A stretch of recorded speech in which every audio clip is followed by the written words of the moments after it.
சுவாமி வந்து யாரையும் தொடர்ச்சியா நாமம் சொல்லுங்கன்னு சொல்லி எதுவும் சொல்லலைங்க ஐயா. சுவாமி எப்பயுமே என்னை நினைச்சுக்கோன்னு சொல்லுவார். Remembering father is life, forgetting father is death. இதை சொல்லுவார்.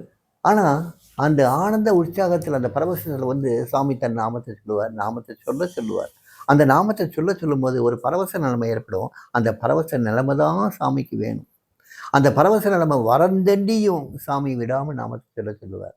அந்த பரவச நிலைமை யாருக்கு வந்ததோ, அங்கே உட்கார்ந்தவங்களுக்கு எல்லாத்துக்கும் வந்துச்சுன்னா சாமி உடனே சிரிக்க ஆரம்பிப்பார்.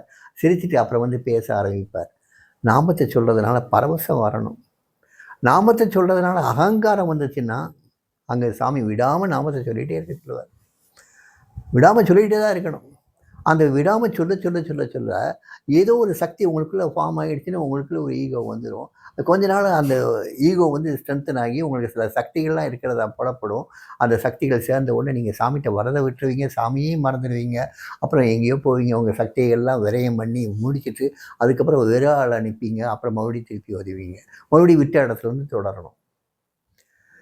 இதான் இப்போ நடந்துக்கிட்டு இருக்கு. நாமத்தை உங்களுக்குள்ள ஐக்கியப்படுத்த பாருங்கள். நீங்களும் நாமமும் ஒன்றாக பாருங்கள். அந்த நாமமும் நாமியும் எப்படி ஒன்றா இருக்கோ அதே மாதிரி அந்த நாமியும் நீங்களும் ஒன்றாக பாருங்கள். உங்களை அவர்கிட்ட கரைச்சிடுங்க. அதுக்கு தான் நாமத்தை நினைக்க சொல்கிறது. சொல்கிறத விட நினைக்க சொல்கிறது தான் அதிகம் சாமி. Remember this beggar, my father will guide you. Remember this beggar, my father will help you. Remember this beggar, my father will come to your rescue.